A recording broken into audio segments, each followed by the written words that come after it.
What's up, ladies and gentlemen? It is Kevin Jackwitz here with the Cage Review, and I am going to continue on with the Mixed Match Challenge. This is week 6 that I'm working on right now, and this is, let me think, I think it's Charlotte Flair and Bobby Roode, yes, and that's against Nia Jax and Apollo Crews.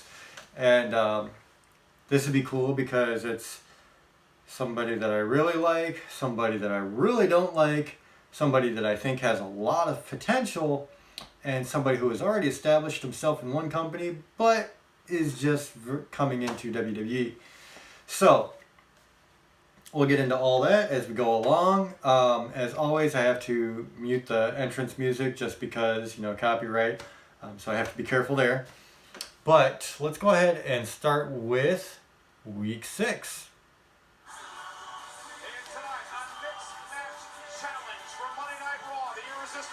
Nia Jackson, tightest worldwide.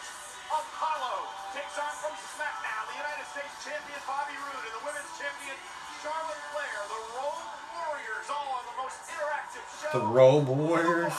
It's Mixed Match Challenge. That's kind of funny. Facebook Watch. How you get everybody? Michael Cole, Corey Graves, Ben Phoenix, the Hall of Famer. You're back for the final match of round 1. Back last week we saw a historic win. Lana got the big win for her team's very first. That's another one that I'm really not happy about seeing her get over other very talented women, and that's Lana. I just did the SmackDown review where I eviscerated Carmella's push.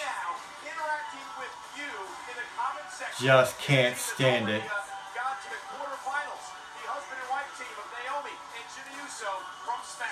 Of all the women to get any kind of push right now, you literally at WrestleMania are picking the 2 worst women on the roster. And that's nothing personal, obviously. I don't know them personally. But in ring, it is not happening. In ring, I cannot stand either one of them. They're eye candy. And I honestly don't even think Carmella's that cute. So anyway, getting to this match, Charlotte Flair comes out first. Now this is the one that I really like. And of course, I think a lot of people really like her.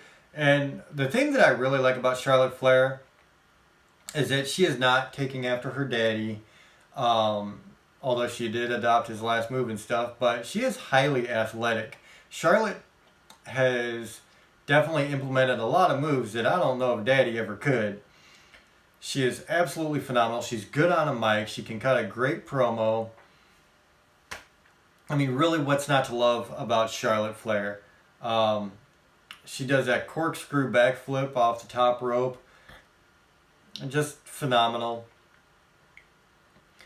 So her partner, Bobby Roode, just coming out. Bobby Roode has already kind of established himself in TNA as a contender for anything. He's been champion there. He comes over to WWE. He's, I think in his early 40s, and he's still got an amazing physique. Still got a lot of wind.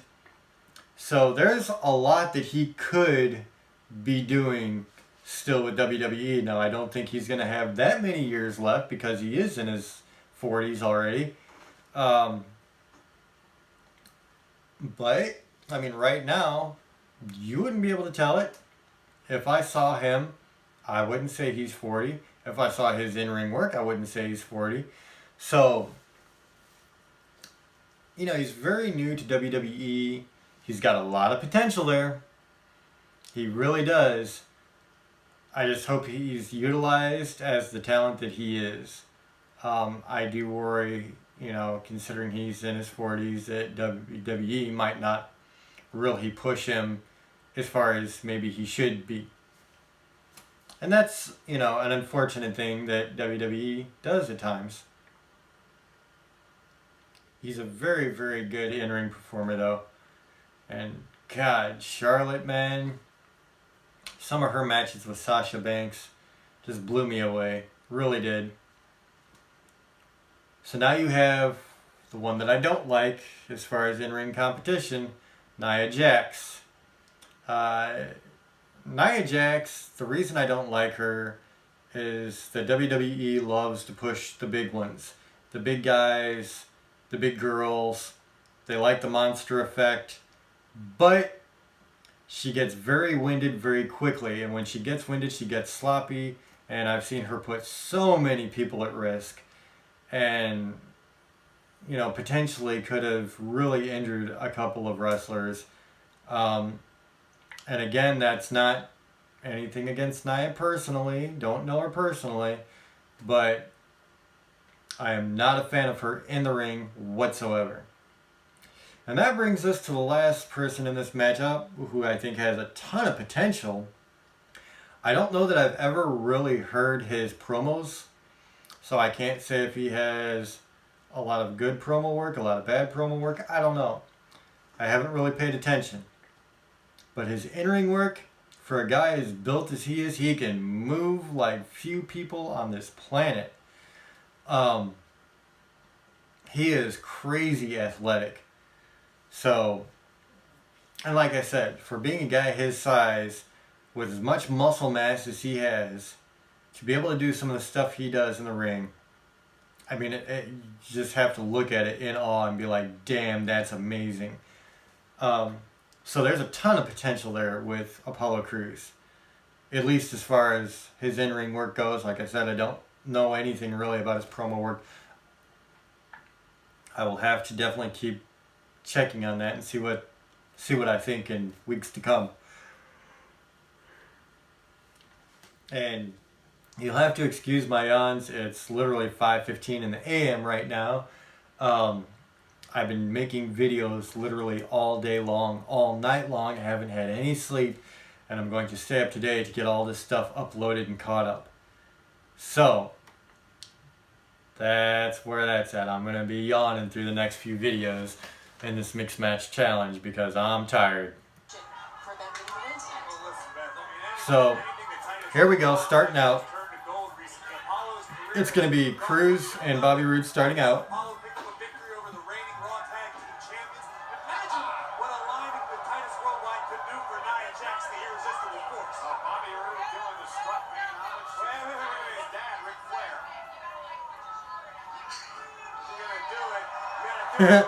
Flair comes in, shows him how to do the proper strut, because Roode just did it. That's great. I like that. One thing, like I said, I love is that I love how these wrestlers on these teams with the Mixed Match Challenge are really playing off each other. It makes the matches really fun. They're showing their personalities a lot.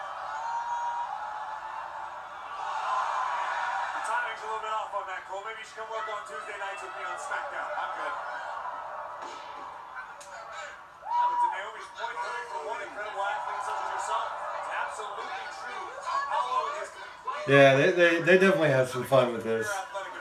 And it's cool because everybody gives a nod to Ric Flair because, let's face it, Ric Flair, for quite some time, really defined what wrestling could be. An absolute legend.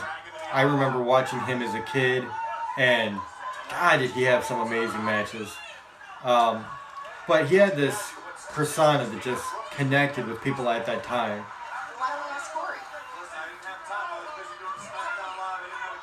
And I think, honestly, it's a lot harder in today's product for wrestlers to connect quite that way. Because, everybody knows that it's scripted now. Everybody knows there's character involved. Oh my God, Apollo Crews. He is... I think of JR when he's like, he's not just quick, he's sudden. If ever there was a guy that fit, it's Apollo Crews. He can move so fast for a guy his size, doing like front flips, back flips. He was just in the corner. He did like a handstand on the top rope and then like jumped over Bobby Roode, did a flip away from him. But it was so quick. Dude is highly athletic.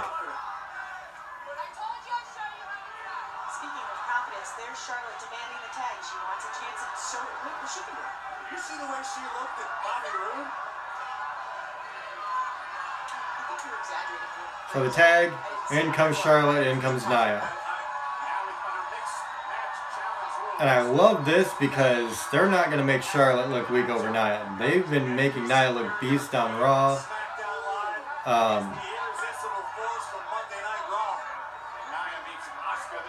Seeing as how I really can't stand Nia in the ring, I'm going to like the fact that they're going to give Charlotte some kind of spot over Nia, I'm sure.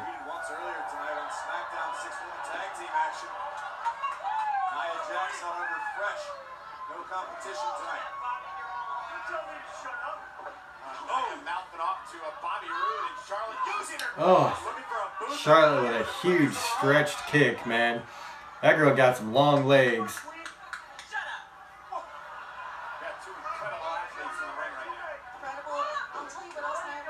She brings attitude. She's not going to let anybody else tell her what to do, and that's why she's got a problem with Titus Worldwide.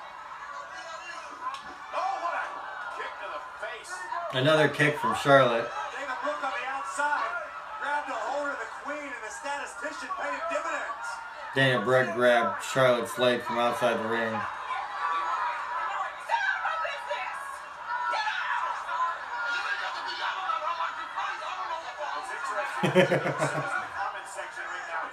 Remember, Nia Jax is Jimmy Uso's cousin. Yeah, and see, it's cool because they're making Charlotte go over on Nia, which is what they should do. Charlotte, way more athletic, way better at promos. And I will say in the last couple of weeks, I have seen some real raw emotion coming from Nia Jax in some promos that did kind of impress me, so I'm not completely knocking Nia. But as far as in-ring work,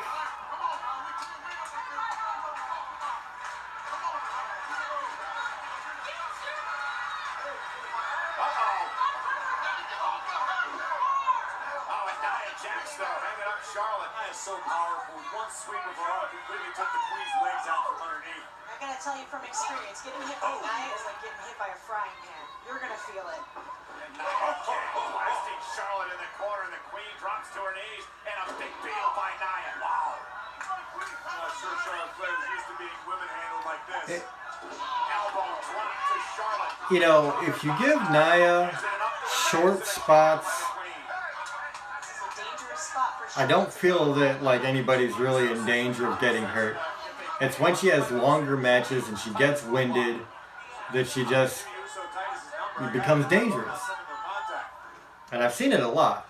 Like, a lot. Doing her best to avoid being suplexed by the irresistible force. Oh, and look at Charlotte go. Big knees. Oh. But for the most part, Charlotte's really getting over on Nia, which I love.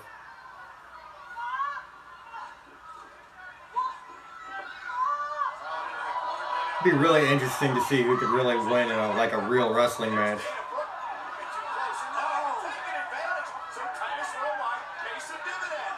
a second time in this match, Titus Worldwide actually turned out to be an asset.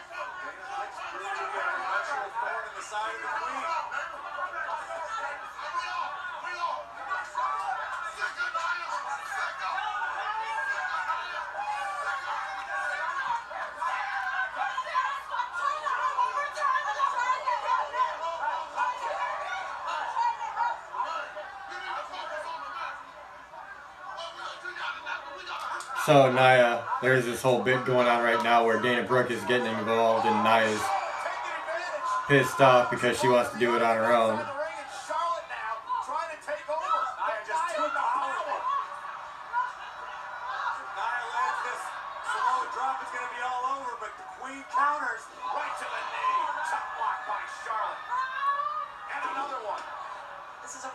See, this is another thing where like Nia Jax is just in the wrong spot.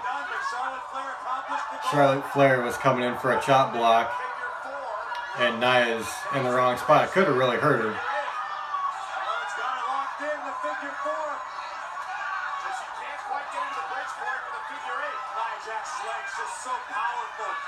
Charlotte may be unable to keep the balance she would prefer, but this is still putting a great deal of pressure on Nia Jax. Nia, is she going to tap out here? She's in all kinds of trouble.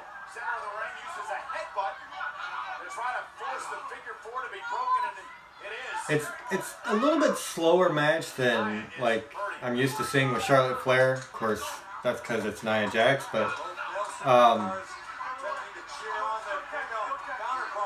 like Flair is definitely carrying the weight of this. Okay, so the tags and the boys come back in.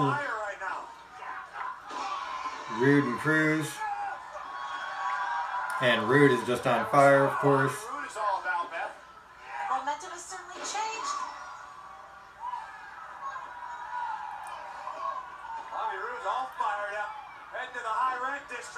Beth Phoenix was great as like a power character for the women's division, but putting her on commentary for these matches just isn't working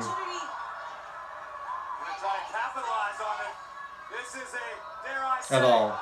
Glorious opportunity for Roode. There's the boot and the went for the glorious DDT. Apollo though rolls him up, shoulders down, almost had him. Apollo, man, he's really good in the ring. He really is. At least in short spurts, like when he has just short spurts where he can really get a few of his moves in, and it looks really good. It'd be interesting to see how he carries a long match. Apollo needs to stay focused on the task at hand, that being Bobby Roode. Oh, Apollo, what a sunset flip, shoulders down, isn't enough kick out. And Roode spine buster. I love Roode's spine buster. To advance. And Nia Jax breaking things up. The Queen looking to interject herself, but Nia just too quick across the ring. Looks like Charlotte may have put herself in an even more dangerous position. I think you might be right, Beth. Things do not look good for Charlotte Flair. I don't know what Nia. So Charlotte Flair was on the top rope because Nia Jax inserted herself into the match. Oh, man! Down goes Jax. Maybe Charlotte might be taking opportunity out of desperation. Bobby and Apollo are legal. Off the enziguri, Charlotte now top rope. Standing moonsault. Oh, Roode. I love that standing moonsault from Cruz. From the top rope moonsault. Charlotte Flair does a moonsault on Nia, and the guys are legal. So, yeah, she automatic. Charlotte Flair does the backward moonsault from the top rope on Nia, and the guys are still legal, and like she automatically has that split second where she goes for the cover. But yeah, right after that, Bobby Roode grabs Cruz and hits him with his DDT, and of course they win, Roode and Flair. So that is the end of the first round of the mixed match challenge. I do like how they're kind of letting the men and women of each team play off each other a little bit more. I like the dynamic of it, honestly. I really do. I think it's a great idea. It's a fun match. You know, they keep it between like 18 and say 20 minutes. So good times.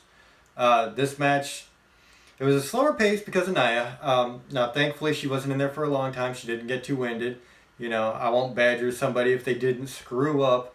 A lot of times she has, but if she doesn't, then she doesn't. So, decent. I mean, it was okay. I think the matches are going to start getting better and better because you're kind of weeding out the ones that I don't like, thankfully. And all that's left right now is like next week it's The Miz and Asuka versus Sasha Banks and Finn Balor. That just seems like a great match to me. So if you guys saw this, let me know what you think in the comments. My name is Kevin Jackowitz.